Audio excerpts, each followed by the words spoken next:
I like to see a certain form of realism within a pitch deck. This is the question that I like to ask every publisher that I meet with. How many games you saw last year and how many games did you sign? Personally, I feel it's about finding each other's niche these days, both on the development side, but also on the publishing side. What would be your number one suggestion to somebody who wants to enter the industry?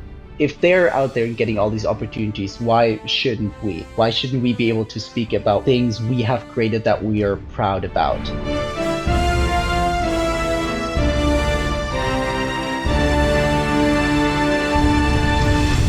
Welcome to Biz Dev Quest Episode 3, the podcast about video games business people and their quest for success. I'm your host, Gianpaolo Vernocchi, co-founder and creative director at Destiny Bit. This episode was recorded less than 2 weeks ago, right after my country of Italy was put under soft lockdown due to the coronavirus. Unfortunately, since then, the situation has worsened quite a bit. Numbers keep going up, and it's really an unnerving feeling. Today was a slightly better day. We saw a first glimpse of a dip, but we can only hope this can continue. I debated in my head whether or not to mention any of this, but it's very hard to avoid, especially being in the middle of it all. I will try to keep these updates as brief as possible going forward. The rest of the world, especially the US, seems to be starting to wake up to the seriousness of the disease. I'm sure if you're listening that you know that the best thing you can do is stay home. But my personal suggestion to you now is strengthen your community.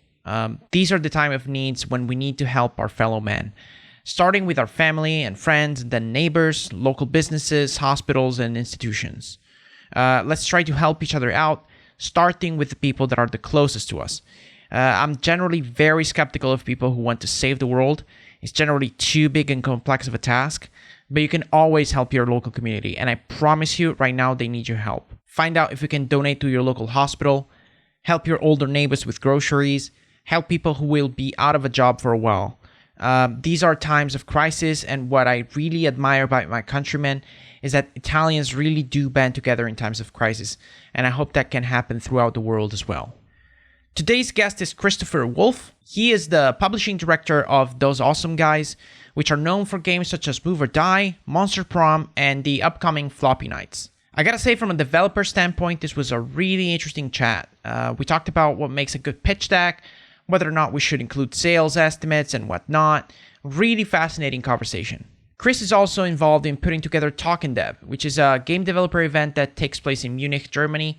And we got a chance to talk about volunteering, how the coronavirus is going to change the industry, and especially an industry that revolves so much around events. And Chris even shared some useful tips for people who are looking to enter the video games industry. I really enjoyed our conversation, and I think it's scattered with really, really interesting insight.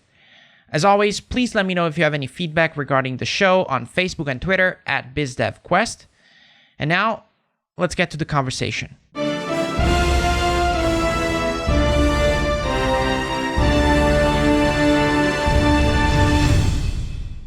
All right, Chris, welcome to the podcast. How are you? Good, how about you? Thank you for having me.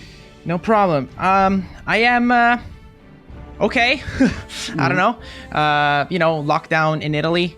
This is a pretty weird podcast for those listening. The whole country of Italy was put into lockdown just yesterday. I asked Chris if he wanted to discuss the coronavirus at all during the podcast. We thought it was an unavoidable topic. It's just too big to avoid. But I wanted to start with something perhaps a little bit more lighthearted. There was one tweet that I saw from you. I think it was towards the end of last year that recapped your year in travel. Oh, God. And you said you travel like 200 and something days. Is that possible? Yeah, I would have to check on the exact number, but it must be somewhere in the range of like 270, 280 days, I think. At least that's what I recall from the back of my memory. So how is that for you? Do you enjoy the travel? Do you miss home? How is that? Oh, I enjoyed it a lot. I mean, growing up in Munich basically became my home. Originally, I was born somewhere like in northern Germany, but I never had like that real huge tie to being home. I enjoy meeting people. I enjoy hanging out with friends, and with the games industry being so international, it just so happens that kind of most of my friends are not where I live. So home really for me became being on the road. Like I get rather nervous when I'm at one location, like in Bucharest with the team or in Munich with my family for more than, let's say, 2 weeks. So really no complaints. I enjoy traveling a lot, although that will probably change next couple of weeks with the ongoing situation. Yeah, that is gonna be pretty interesting. I kind of want to tie that into sort of like a business question. You Mhm. meet a lot of people while traveling, and this year is going to be interesting. We won't do a lot of meetings.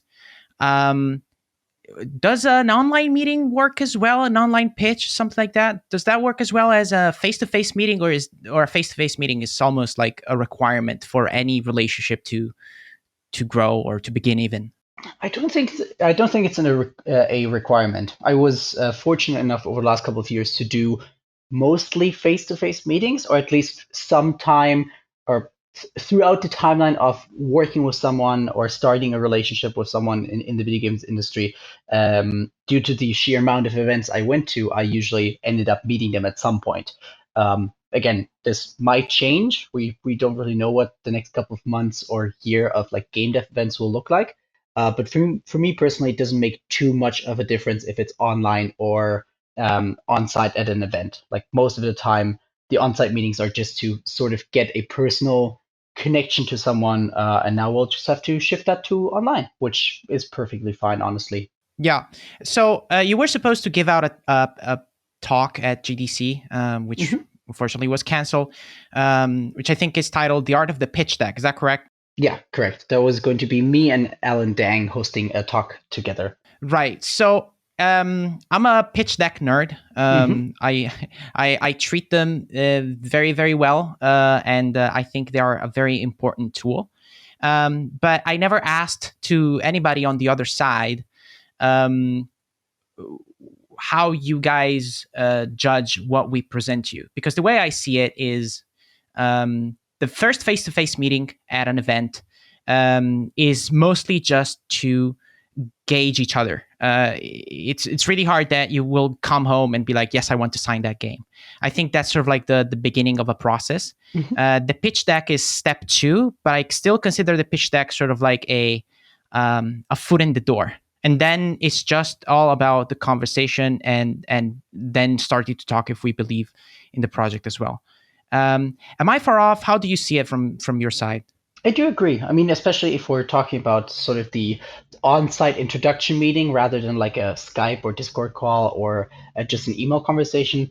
I feel like on-site often ends up being more about sort of the basics.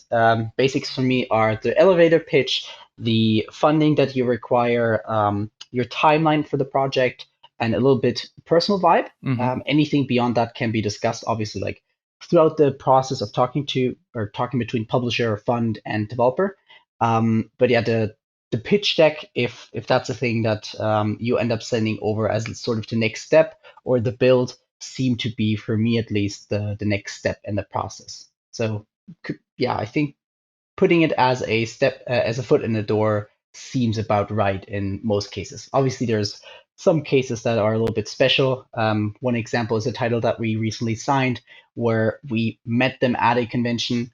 They showed us their pitch deck there on site already, and we basically from the get go were pretty convinced we wanted to start a relationship with that team. Mm. But those cases are rather rare, honestly. What is your average like from the day you meet to the day you sign? How much time do you think it is on average for you guys? Tricky question. We honestly haven't signed too many titles yet just because we're a tiny team and are very much all hands on deck when it comes to the projects that we sign. In the past, for the most recent project, as an example, I think it was somewhere around, it must have been 6 to 8 weeks at the end of the day, probably closer to 8 weeks. And generally speaking, that was a project that we really wanted to push forward on both ends to get signed rather quickly, but due to legal proceedings and kind of the back and forth on both sides with the individual lawyers of both teams, things just tend to take a little bit longer, especially since we don't have a standardized contract that we offer to devs as a take it or leave it deal. We're more of the um, more on the side of discussing and figuring out a good middle grounds for everyone. Right. So I don't want to spoil too much of your talk. I hope it will resurface somewhere else All good. in a different form. But I do want to ask you possibly like uh, the thing that makes you go yes in a pitch deck, and the thing that makes you just cringe and be like and close the document and move on to the next one. Oh, let's start with the cringy one. There's a couple of things. For me, it's a lot of uh, a lot of decisions are based on not only the game itself but also the team. So for me personally, I want to know that for the 1, 2, 3, 4 years that our relationship with the development team will go on for, ideally, we will get along. Right. Obviously, no one gets along all the time, but as much as possible, there should be a certain vibe between the teams. And part of that for me is also expectations. If there is a development team that is pitching us a project that will cost them 50,000 US dollars, that's just a random number I'm pulling out of my hat right now, and are convinced that their game will live up to kind of the sales expectations of major IPs like Pokemon and Yooka-Laylee and all these different projects that have sold hundreds of thousands or millions of copies throughout their lifetime. That's already a very negative side for me. I'm German. I'm generally pessimistic, so I like to see a certain form of realism within a pitch deck, and that can be certain sales expectations or target audiences across multiple different games. So maybe a worst case, a sort of middle ground, and a base case scenario. But if someone is telling me their game will definitely sell a million copies, then I'm definitely not going to believe that. Yeah. So that's something that I'm very careful about, especially not only for sort of the investment that we're putting towards a project, but in the end, if we're working with that team and them and us together cannot deliver upon their own expectations that they raised so high, that will also leave a certain kind of bitter taste in their mouth. So we want to avoid that. Right. That's, I guess, like one of many cases. So what for the good one? Good one is a team that knows what they're doing. And that's a very vague answer. But anything from having a budget that feels accurate, where there's a certain leeway of, I think like industry standard at this point is probably, from my point of view, anywhere between like 10 and 30% added on top to make sure there's a certain window of time that can be added in a worst case where the game doesn't meet its deliverable milestone, or even post-launch. You won't get money from day one on just because the platform that you're going to sell your game through will take a certain time, and then the publisher will take a certain time to process all of that and get you your money. So knowing that a team can plan ahead and are a little bit realistic when it comes to that is a very good sign. The elevator pitch is what usually does it for me. Mm-hmm. We had a couple of statistics that we collected throughout the preparation for our GDC talk that just basically underlined how little time each publisher has to spend on a pitch deck on average. I can't recall the exact amount of time from the back of my head, but it was in the seconds to minutes, and a low amount of minutes.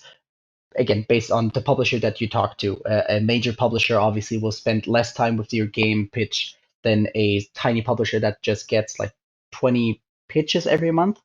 So that's the thing to keep in mind. But yeah, for me, being realistic, having a good elevator pitch overall, and generally interesting game design that is distinctive and makes your game stand out from anything else, those are factors I pay attention to very much. You mentioned sales figures. Yeah. This is something I debated with other developers, and I was like, it's. I was under the impression that it was useless to put sales figures on the pitch deck, simply because you are making the same calculations in your head, and so I can put there whatever. And I will put there, I like the three scenarios, the pessimistic, realistic, and optimistic scenarios. That's how I do it. But I tend to do that in a separate document if you ask me. Cool. But otherwise, it's kind of weird for me to put some numbers on a pitch deck, because in my head, it's like, okay, the publisher's already running the numbers in his head, and he's possibly already from the get-go, from the elevator pitch, he can be like, this is 20,000 copies. Is that true? Is that wrong? Am I far off?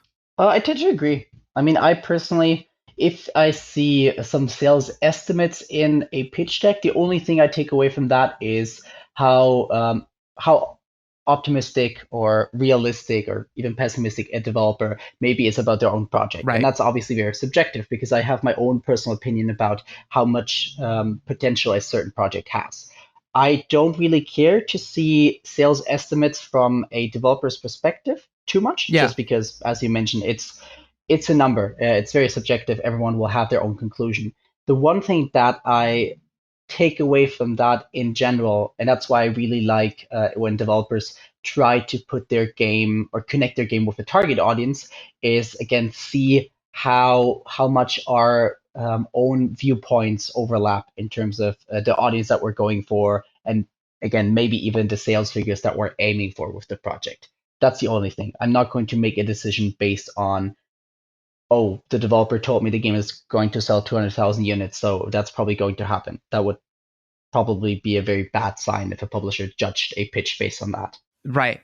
Yeah. So I guess what I hear is that it's more about presenting the idea that you have a good game with a good concept and that you know what you're doing in terms of you can correctly estimate the scope of the project, how much it's going to sell, the target audience, and all of that. And basically, that speaks more about your character, I guess, than anything else. And that plays into the initial thing that you said about we are sort of like marrying each other for a few years, and so everything must go well.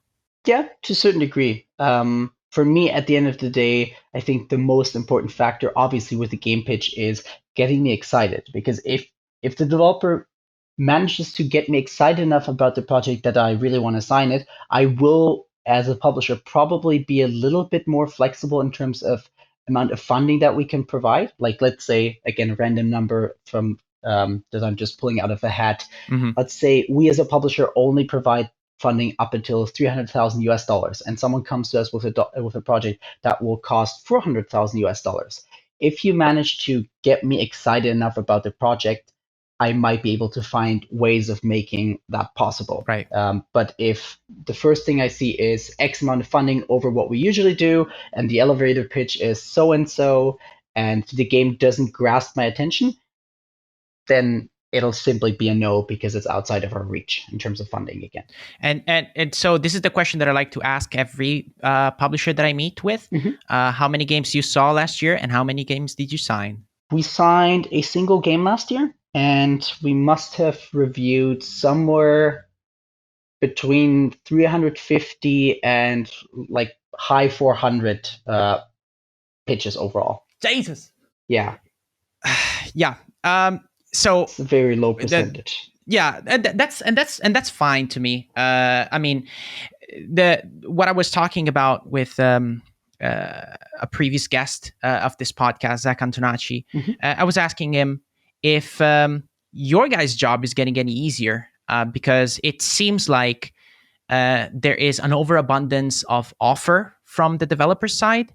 And from our point of view, the main issue is that everybody's making good games. And so now it's all about the being in the top 1% of games that get signed.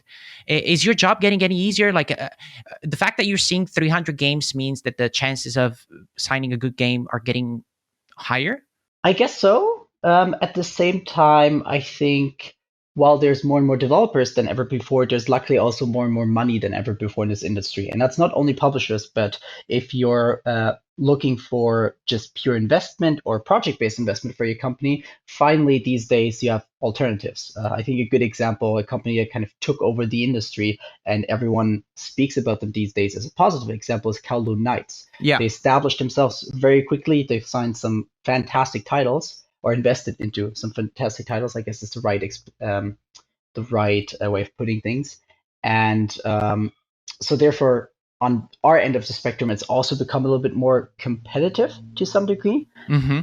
Personally, I feel it's about finding each other's niche these days, both on the development side, but also on the publishing side. The way I usually explain what we at TAG do is investing into projects that we can be very hands-on with. We like to give concrete feedback. We also like to receive concrete feedback from the developers and just be very open in our processes. So we have like a shared Discord server with every team that we work with, and like to have more of a daily communication with everyone rather than being the publisher that checks in once a month and then sends you your check and then ghosts you again for the next 4 weeks. So with that, we try to not only invest into teams or I guess projects that we see fit and that we enjoy, but also that we can turn into something bigger because we're investing so much time to ideally turn the projects that we work with into an IP rather than having just a one-time off launch and then moving on to the next project. I feel that that's becoming more of a thing where publishers are finding their own character. Very positive examples are Fellow Traveler that have sort of established themselves as the narrative publisher, and then on the other end side, there's someone like Annapurna that does, I feel like games as an art form is sort of a fitting example of their portfolio right now. Yeah, you mentioned the IP. How do you feel about that? Because I said this to an investor, and I got a very bad look. But I feel like IP overall lost some of the charm that it had a few years ago. When the first, maybe not the first, but let's say during the indie golden age, Mhm. of the Fezzes and the Limbos of this world. Right. That's where I remember the conversation back then being like, oh, you must absolutely protect your IP. Your IP is king and all of that. But nowadays, with so many games, it feels to me like the IP matters only if the game is suited for it. So if it can be translated into sequels or other stuff, and if the game is successful. Mhm. So if the game is not successful, IP is less relevant. How do you see it? Do you think it's still very, very important or not? I definitely think a developer should still aim to protect their IP. In an ideal scenario, and we're all aiming for that ideal scenario, your game will be successful and your IP will be worth more than it was initially when you started a conversation with a publisher. So I think it's very valid to put the IP first and ensure that as a developer you can hold on to it. Later on, there's always opportunities to find a partner to potentially have invest into your company or even buy the IP off of you. I believe, based on, again, just from the back of my head, a similar thing happened with Raw Fury and Kingdom, where they acquired the Kingdom IP at some point further down the road to continue development and do whatever afterwards. Mm-hmm. And I think that's a fair strategy to go. If you're a publisher, especially in the indie market, that is going into deals with the anticipation of taking away the developer's IP, I'm personally not a big fan of that. And me personally, if I was a development studio entering an agreement, I would shy away from selling my IP as part of that deal. Interesting. So those awesome guys, you said it's a small company, so you guys are probably a very tight knit group, and you all talk together. Mhm. I wonder, how much time do you spend thinking about where are you going and where you want to be, either in the near future or in 3 years? I can't necessarily speak for the entire company. That's just on a person by person basis. Me personally, being sort of in charge of the direction of the publisher together with Nick, the CEO, I think about it a lot. I think it's getting more and more important with the rise of all these indie publishers, including ourselves. Like we're a developer that at some point decided to do publishing as well.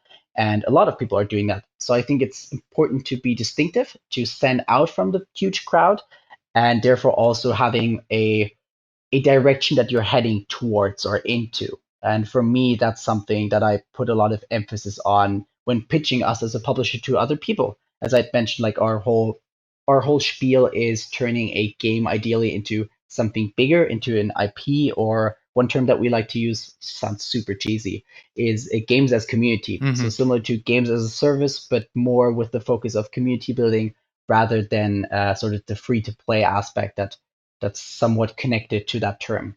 So yeah, in general, to like the short answer is I spent a lot of time thinking about the direction that we're heading into, both in the short term run, but also in the 3 year scheduling.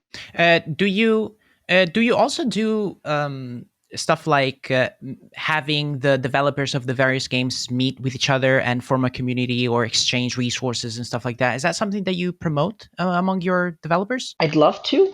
So far, I don't think we've really had that chance. The two companies that we've worked with in the past or right now that I can talk about are Beautiful Glitch, the developers of Monster Prom, and Rose City Games, who are making Floppy Knights. Which looks great, by the way. Sorry to interrupt, but Oh, it looks amazing. I appreciate it. Yeah, that's all. It's led by Marlo Dobby, who's absolutely stunning. Like, she's incredible. So thank you. I appreciate it. I'll let her know. Um, where was I? Oh yeah. So I know that they've talked in the past about how it was to work with us when the Rose City Games crew was considering entering that agreement with us. I don't think there's too active communication overall. Might also be a sort of a time zone difference because there's a 8 or 9 hour time zone difference between the two teams. In the future, for sure, but right now we're too small to really be thinking about that in the long run. Right. Bringing people together is something that you like to do, I guess, because you are one of the organizers of Talk and Dev Wow, you did your research. in Yeah. Munich. I try to be a professional about this podcasting thing. Oh, of I'm course. still learning, but no. But actually, this was one of the first things that I discovered about you after we met. Is that your activity with Talk and Dev, and personally, I try to gather any piece of information, any piece of knowledge that I can find on the internet about any kind of topic revolving around game dev. Cool. And Talk and Dev was pretty cool. How that came to mind to you? Was that you trying to build something for your community in Munich, or wanted to share something with the world? How was that? How was the process? Yeah, a couple of things actually came into place when forming Talk and Dev. Talk and Dev is now about 2.5 years old. We premiered it in September of 2018, 17. Yeah, September of 2017. And basically, it's sort of an upgrade to the Game Dev Tech Talk, which we organized before that in Munich. A friend of mine, Alex, who lives in London now, he was organizing a lot of activities in the local Munich scene. And at some point, I guess the folks that were doing the so-called Game Dev Tech Talk didn't have the resources or the time anymore to do so. So he went on Twitter and was like, "Hey, does anyone want to take this over?" And back then, me and another buddy, who unfortunately isn't organizing the event anymore, decided to give it a shot and basically take over the event series. The whole intention was, one, I like local communities. I think for for a sustainable industry, the local communities make a huge difference. A good example, again, Rose City Games in Portland, they've created the so-called Pig Squad, which is a impressive, like, standout local community that's super supportive. And even on a international level, when talking to one team that's from the local Portland scene, they will talk about their other teams in those collectives or those scenes, and therefore amplify each other's voices, which is great for everyone. So for Talk and Dev, as mentioned, the local factor came into place, but also back then I was already working in events with the Indie MEGABOOTH, and I really wanted to do my own thing. I really enjoyed working with them and learned a lot from that experience, but I've always felt like doing my own thing on the side sort of takes away from that frustration where sometimes you cannot get your own thing or your own idea sort of executed in a bigger company environment, which is perfectly normal, especially as someone that's sort of new to the industry. So Talk and Dev turned into this thing where I could do whatever I want, and well, me and the co-organizers, because it's our little baby. Right. Yeah, so those two factors were mainly in place. Yeah, correct me if I'm wrong, but this is sort of like the way you got into the industry, right? Organizing events, being part of them, like volunteering. Is that correct? Yeah, that's very accurate. I started volunteering at, I think it was Gamescom 2014 when the Indie MEGABOOTH was there, and through some tweet on Twitter, I actually got familiar with them and heard that they were volunteering. and one volunteering gig in Germany, where I'm based out of, turned into a volunteering gig at PAX East in Boston a couple months later. And then sort of that whole thing just spiraled into me being more and more excited about doing volunteering. And at some point, Megabooth offered me a job in the industry after I had worked for a different games company in Munich called Salmi Games for some time. So volunteering has basically led me into the games industry. I see. And this is the first time I know this podcast is called Biz Dev Quest, but this is the first time I ask this question. Where are you in your quest, and where are you going next? As a company or individual? As an individual, you started as by doing a lot of volunteering and events, and now you are publishing director at Those Awesome Guys. So, how do you feel about your quest so far, and where do you want to go next? I feel very happy about how things have gone. Very fortunate overall. I mean, I have had the privilege growing up in Germany and living with my parents, so I could do whatever and not have to worry too much because there was always like a bed I could fall back into or a nest I could fall back into. But overall, yeah, very fortunate. These days with TAG, I really want to grow the publishing arm into something bigger. I've only been around with the company for a year now, and we've made a lot of progression over time. I'm super excited to be working on Floppy Knights and some other stuff that we'll be announcing over the next while, I guess. But for me, the next step is definitely to step up our game with TAG, put some more projects out there, both on the publishing and the internal development side, which we're still doing. And then afterwards, I'm not sure. I don't have any plans right now that would take me away from TAG. So we'll have to see what comes next. Hopefully not for a good amount of time. You can tell that I'm not a great professional because I don't have this information. How old are you? Oh no, that's perfectly fine. 23. You are extremely young. Yes. For a while, I started working when I was 13. I started working in the board games industry, and for a while, I was the youngest kid in the room. I still am, kinda, a lot of the times. How is that for you? Because I'm sure you are as well. Yeah. These days, I don't notice it too much anymore. There's definitely, it's very obvious in like initial conversations, like when I set up a meeting to meet someone at an event and they've only seen like pictures online, or maybe even not that, but just my email come into the inbox, they don't know what to expect. And when I show up as someone that arguably doesn't look like I'm 23, like I tend to joke that I'm the 14-year-old in a room. It's definitely surprising for a lot of people, especially folks that work in more corporate jobs or have been around for 10, 20 years in this industry. I tend to see a trend overall where, especially once I mentioned sort of what I've done in the past and now publishing director for TAG, that people shift those expectations and tend to treat me more normally, like everyone else that they would meet. And with that added factor of being so young and having been around for a couple of years now, there is a sense of, I guess, wonder is a little bit too much on the nose, but just a surprise element that usually helps me out because people tend to be impressed that 14-year-old kid is so far into his career, I guess. If I may ask, how old are you? I am 28. Okay. No, I am lying to you. I am 29. My birthday. Did you have your recent birthday? Yeah, my birthday was on Sunday, but I had no cake and no party because of the coronavirus. A belated congratulations. Happy birthday. Well, thank you. I appreciate it. I appreciate it. This was the loneliest birthday of my life so far. Let's hope that doesn't continue. Yeah. But yeah, I am 28. So I've been working for a while, and I had that same thing where I was not taken seriously for a while until, maybe I had something to show. But if I was just sitting in a meeting room, they were just looking at me as the kid in the room.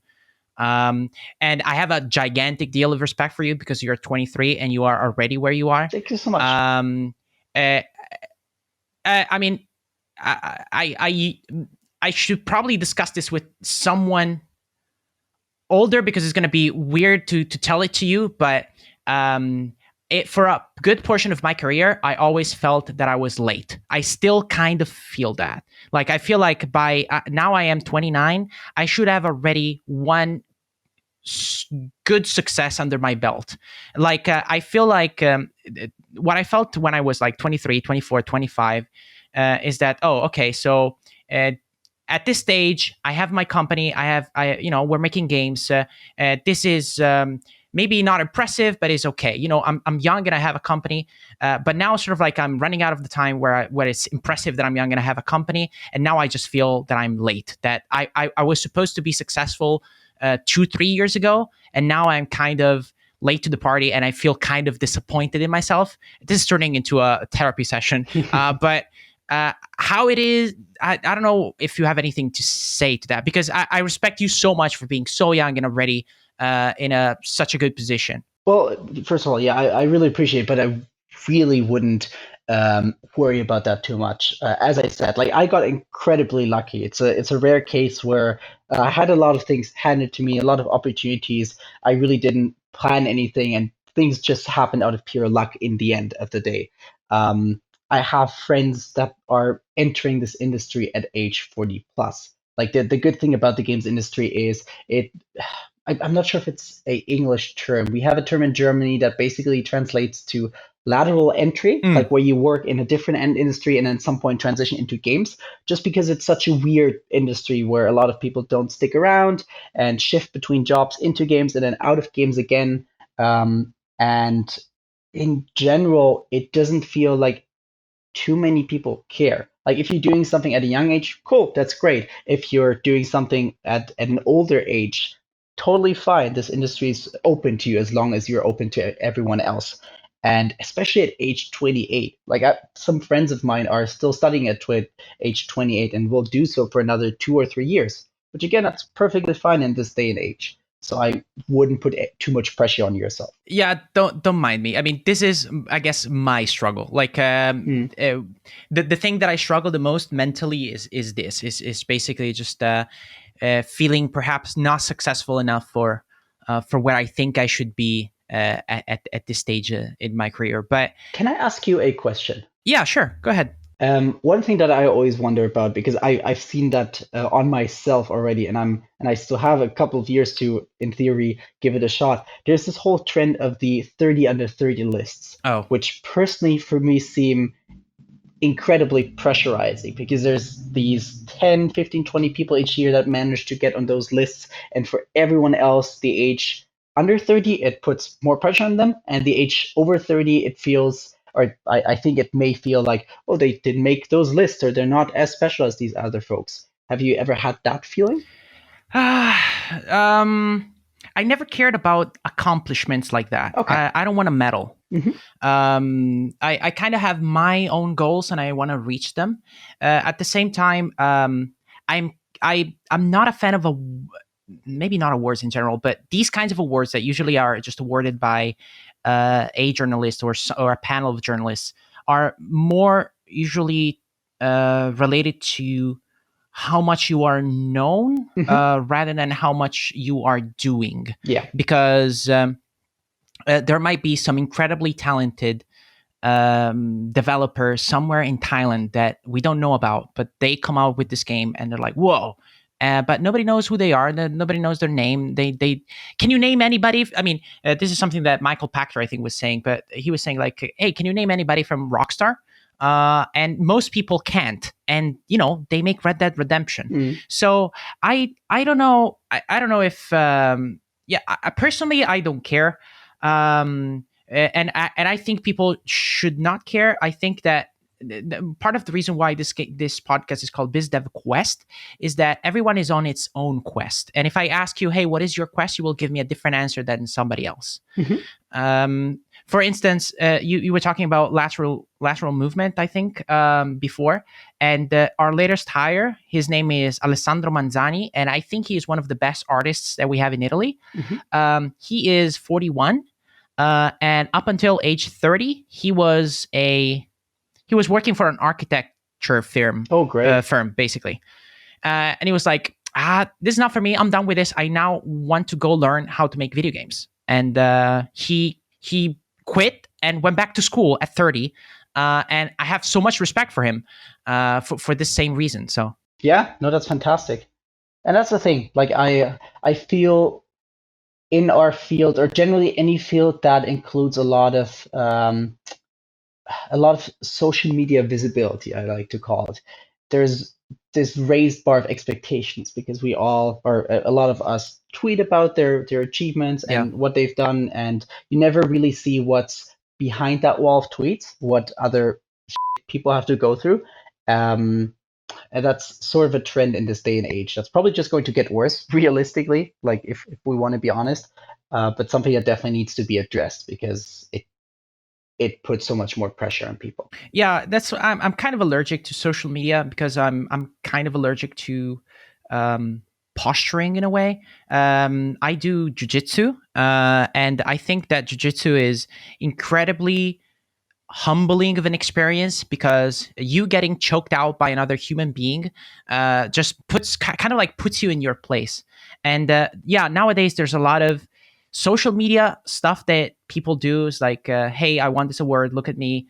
And you know, I understand it because here's the thing. It's also difficult because you have to do a certain amount of social media if you want to be relevant. You know, if you want to build a name for yourself, if you want to get your name out there and start to meet people and stuff like that, you have to do a certain amount of that. You have to do a certain amount of self-promoting and all of that. So, and I understand that some people might just feel proud and put out their achievements, stuff like that. So I'm not trying to read necessarily malice into every post, but yeah, I don't know. I'm just ranting. I generally I am kind of allergic to social media. I like to stay quiet and work, but also I feel like I really feel like, to go back to my psychological issues. I feel like until I have a good success under my belt, I can't really tell anybody what to do. Like until I have a game that I can point to and be like, yeah, I made this. I really feel um, ashamed to be out there and be like, this is how you should do things and stuff like that. I try to help people that I think are earlier than myself in the quest, but generally speaking, I just try to keep my hands down and work. One thing that I've seen with a lot of people that you would probably, or that I would call like the indie heroes of this day and age, is that they feel very similar. Like they're in a spotlight, they have their tens of thousands of Twitter followers and have maybe had their breakout success title, but they still feel somewhat bad about trying to teach other people because they still see themselves in a light of, well, I've only had one success or maybe only two success stories, and I'm still not there on that level that my indie hero of 5 years ago was at some point. I guess it's a natural behavior where of us, or a lot of us, feel like imposters. The way I try to phrase it usually is, or the way I try to look at things usually is, there's so many really horrible people out there in general, not only games industry, in general, like that get funding and that are successful and have a lot of money and a lot of connections and are well respected. So if they're out there and getting all these opportunities, why shouldn't we? Why shouldn't we be able to speak about what makes us proud, what makes us excited, what things we have created that we are proud about? So I tend to try to see things from that perspective rather from the pessimistic perspective that I haven't created anything, because there's no game I've put out there that's been a huge success. I worked for a small indie company in Munich, and I will forever be grateful for their achievements and their work and having been given that chance. But there's not a title that I could name you from their portfolio that you would probably have heard about. And after that, I worked in events and publishing. And again, no game that I've put out has been that indie breakout success story. So I think we all somewhat feel the same, no matter how successful or less successful we've been. And success somewhat is also something that's very subjective. Yeah. And that's sort of like what I'm trying to cope with, and what I've been trying to cope with for the past year. Mhm. Again, I go back to jujitsu, and I define confidence as knowing where you are in the food chain, more or less. Mhm. So, in jiu-jitsu, you start as a white belt, and everybody beats you, and it's very frustrating. But then eventually you start to get better and get better and get better, and eventually you get awarded a blue belt. Mhm. And suddenly now you are a step higher in the food chain, and you start to roll with white belts, and you realize that now you are tapping them and you are getting better and stuff like that. And so I feel now possibly more comfortable with the fact that I am a blue belt game developer, Mhm. and I know where I was. I know the mistakes I made as a white belt, and I'm trying my hardest to get better. But at the same time, if a white belt comes to me with asking from some advice, I can maybe be like, "Hey, I made this mistake. You maybe try not to make it." And that's how it's sort of like I'm coping with it. Yeah, that sounds great. I really respect that approach. I want to ask you a very random question just to shift gears. Sure. The hat, is that a Notch thing? Did you take that from Oh God, because I no. remember when Notch was around. Okay, no, but somebody was. I don't remember. I think this was a GDC talk. But in this GDC talk, somebody was talking about being recognized with something. Either you are the guy with hat or you are the guy with something. Was that because of that or no? No. Honestly, for me, it's also a very random response, I guess. Indie MEGABOOTH, back when I was volunteering for them first, at PAX East 2015, I believe, they had a bunch of like merch or clothing items that they were giving out. One of them being, I think they had snapbacks, like hats and t-shirts back then, or maybe even a sweatshirt. So everywhere I went, because I was a big fan of what they were doing and what they stood for in this industry, I wore everything from Megabooth. Before that, I never wore any hats, but then suddenly, and that was, I guess, 2015, so like age 17, 18 for me, 18, 19, something around those lines. I started wearing the hat everywhere, the Megabooth sweatshirt everywhere, the Megabooth t-shirt everywhere. And at some point, I didn't wear the Megabooth sweatshirts anymore and the Megabooth t-shirts, but the hat stuck around. And at some point, I got other, like right now, it's a Seahawks cap from my favorite American football team. So not connected to Notch at all, but I must say the hat, since you mentioned it as well, is something that definitely has made me even more recognizable, although the red hair alone and looking this young has helped with that as well. I mean, no. I mean, you must keep it now. I mean, you Right? can't go back anymore. I think so. Like for me, I don't see it going away anytime soon, but I've been told that I look younger with the hat. So that's something to at least consider. I have no strong opinions. I think it looks great. I mean, I don't think it makes you look younger or older, but I appreciate it. You have to keep it until you're 80. I'm sorry. This is going to be you for the rest of the industry. Cool. Okay. I'll blame you then moving forward if someone asks why I always wear the hat.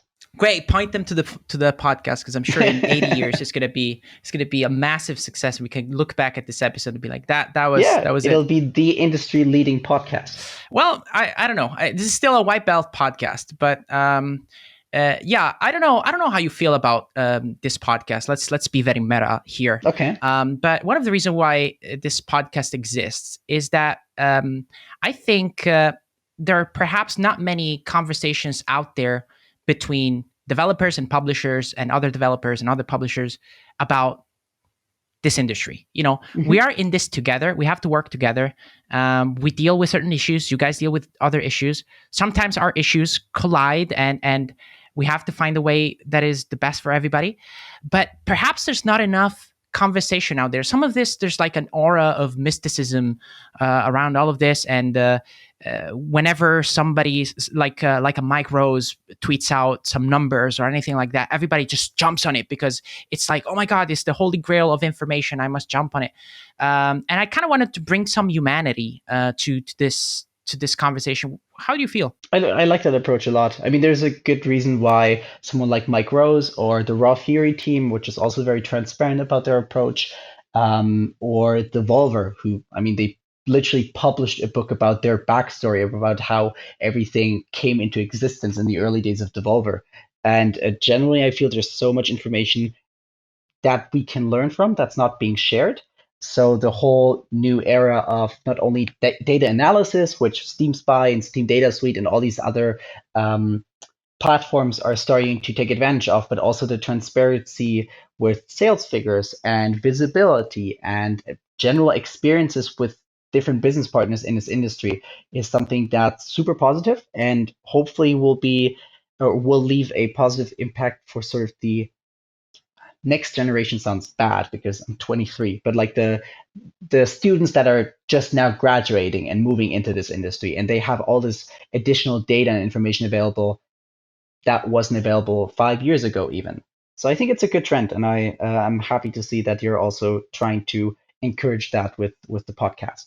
Yeah, I, anybody that knows me knows that I'm a guy that always tells the truth, or at least tries to, and I have a hard time not saying what I think.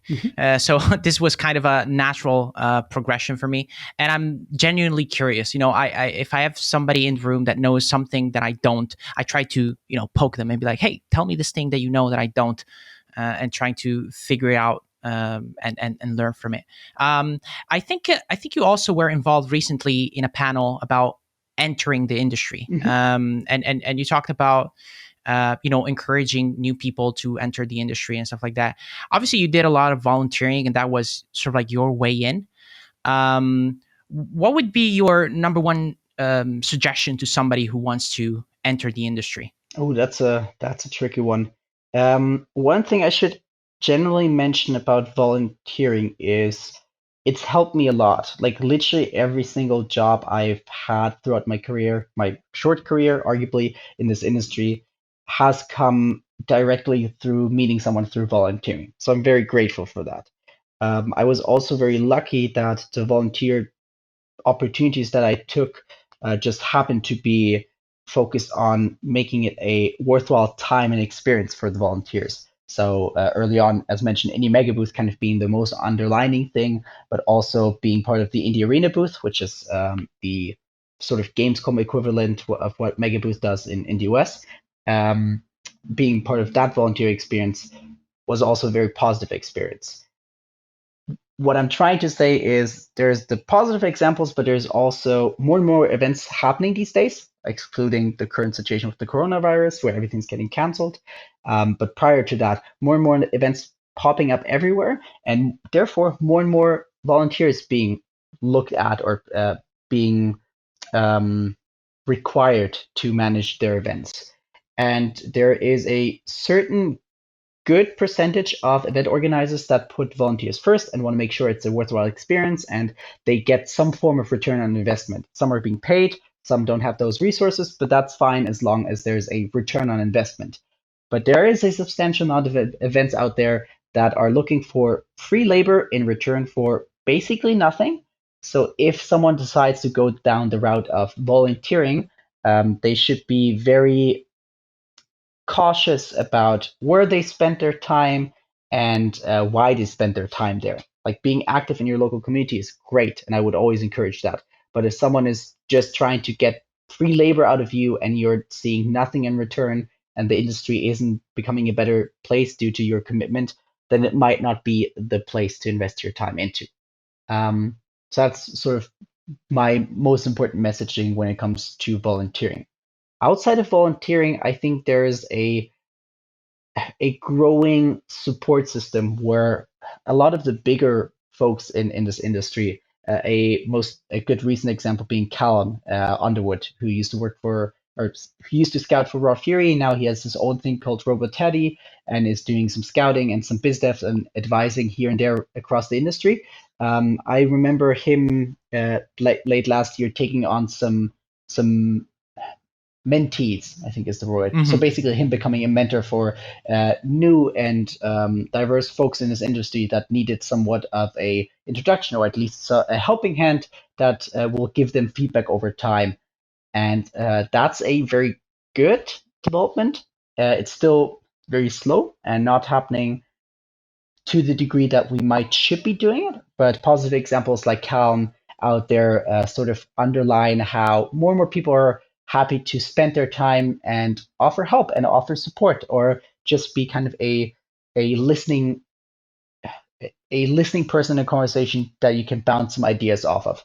And having that person early on in your career, which for me that was Yassine Salmi, again the guy that hired me for my first game dev job in Munich, is incredibly valuable and will help you a lot throughout your industry. That's the person you have to find.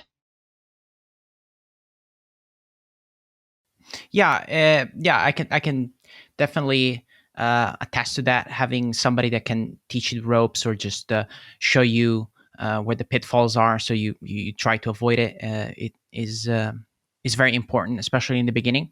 Um, how much do you think it's important to foster your own local community? Because here in Italy, we have a lot of attempts, I would say, to try to build a community across Italian developers Mhm. and try to help each other. Some work better than others, but I think a lot of the push is coming sort of like directly from the top. Okay. There's this association called IDEA now. It was formerly ASV. But it's the Association of Italian Developers, and now they're trying to organize events in Italy and bring in publishers so that the developers can pitch to and stuff like that. Um, how much do you think that your local community it plays into that? Your national community, should you try to go regional? Should you try to have people at arm's reach? Because you built Talk and Dev, or at least you inherited Talk and Dev, but now you are making it grow and turning it into something better. How much does that help folks around you? Oh, that's a good question. I honestly can't speak for them. I hope it's helping the local community. I know at least for a fact that that Talking Deaf is sort of one of not too many local regular meetups that happen. So there is a chance for people to come together, even if they're a little bit less extroverted and wouldn't necessarily arrange meetings or grab coffees with folks from the local industry. They have the opportunity to do that through something like Talking Deaf or other events that happen as well in Munich. Um, I personally think there is a lot to gain from having that sort of local industry, or at least a industry network. It doesn't really matter if it's in your hometown, it can be helpful, but for me, since I'm barely there, it wouldn't really make a difference if they're all local to Munich or if they're all Germans or all care about narrative games. But just having my crowd of people that I can bounce ideas off of, that I can talk to if I have some thoughts to share, or if I'm just looking for feedback, it's really great to have that comfortable field of folks. And being local obviously makes a lot of sense, but if you don't have the time or energy to build something yourself in your own city or own territory, everything has moved online at this point anyways, which again, to kind of close the cycle to the beginning of the conversation, will probably increase over the next couple of months with the rise of the coronavirus. Um, and that's not a good incentive to move, or not a good effect that's happening right now. But generally speaking, having everything move online and be a little bit more connected and a little bit more international, I feel in the end will help this industry move forward as well. And that was going to be my next question, because again, circling back to the beginning, and kind of the dread is coming back to me, but this corona thing is going to change everything. Yeah, I I think think so. 2020, the whole 2020 is compromised. Like, people don't really realize how bad this is, and I think we're not going to shake this off until the next winter at least. Mhm. So I can already see that this is going to change a lot of things moving forward. Suddenly there's a generation that lived through a pandemic, and who knows? Because first, like a month ago, I was just hopping on a plane, no problem, going to another country, coming back, staying in a train very close to people. Everybody's coughing. I don't care. And now everybody's going to look at it differently. I don't know. That's going to change everything in terms of laws, in terms of all of that. How do you think our industry is going to change? Because some people think that, aside from maybe hardware, the coronavirus is not really going to affect us. It might even put more people in front of computers. Mhm. But do you see any change in the industry at all moving forward, considering what happened or what is happening? I'm a big fan of events, but I personally feel like going to events and visiting new regions, or even returning to uh, PAX East and West in Boston and Seattle every year. That being said, especially on the industry side of events, I think this is going to give a big opportunity to these online conferences that have tried to establish themselves for the last, it feels like the last 2 years, I guess, where they got more and more active and bigger and a little bit more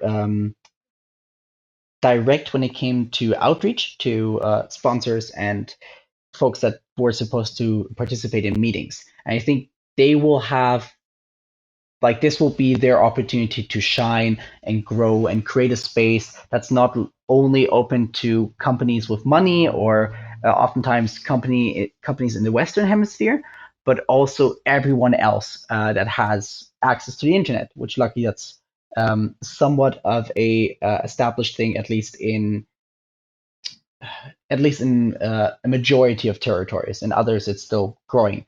But in general, I feel this is a opportunity rather than this big problematic situation, at least on a business level for networking. That is, when it comes to the event space itself. Having worked in events, I really don't know. This, I think, will have big consequences for years to come. I know that a bunch of events have already been canceled, but I've been talking to friends of mine that still work in events, and they're looking at canceling anything from now up until June or even later potentially. Because the fact is, right now is basically when everyone would be booking their space at E3 or Gamescom, or Yeah. probably also rather sooner than later PAX West. And with the whole question mark of how quickly this pandemic will move on, hopefully, no one really is feeling that comfortable with putting down a chunk of money that might not be able to get refunded later on. So I fully agree. I think we will feel consequences for probably months to come throughout this entire year. I also read an article, and that's very speculative, but on the whole cancellation of South by Southwest, how that might have massive consequences for a 2021 edition, because they're losing tens, if not hundreds of millions of dollars of income that they will have to somewhat either make back somehow or save on other corners. They already laid off 50 staff, as far as I Oof. read yesterday evening.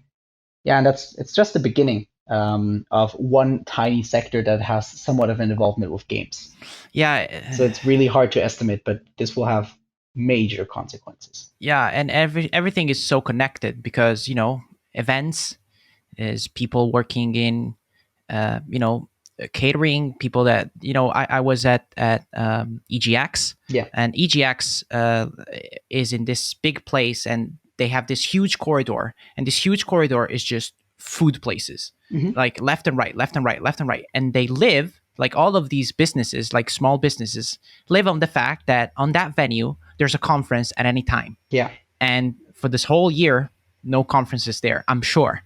So yeah, it's gonna be a change for sure for everybody. So I hope we can reflect back on this and try to make the best of this. Like if this becomes an opportunity for some people in some unfortunate countries, or just in unfortunate monetary situations, because for the longest time I couldn't afford to go to events, and so I was just sending emails, and you know how effective a cold email is to a publisher. They get a gajillion of them. Hmm. So maybe this is going to be an opportunity for more people to be heard, perhaps. Yeah, I think that would be at least one positive takeaway from the situation. I'd love to see that being the biggest effect it'll have on this industry, but certainly it'll also have some very very negative ones, which at this point it just feels hard to estimate what's still in front of us. Yeah, indeed. Hey, Chris, this was a wonderful conversation. I really enjoyed it a lot. Um, Yeah, thank you so much. Correct me if I'm wrong. You are on Twitter at Chris Wolf _ Perfect. That's exactly it. Yeah, so you can follow Chris on Twitter at Chris Wolf _ Do you have any last words for our audience? Yeah, thank you so much for listening. Thank you. as well for having me on the podcast, and hopefully see you at the next online conference. Yeah, I'll grab my VR headset and I'll see you there. Sounds good. Thanks, everybody. Wash your hands. Indeed.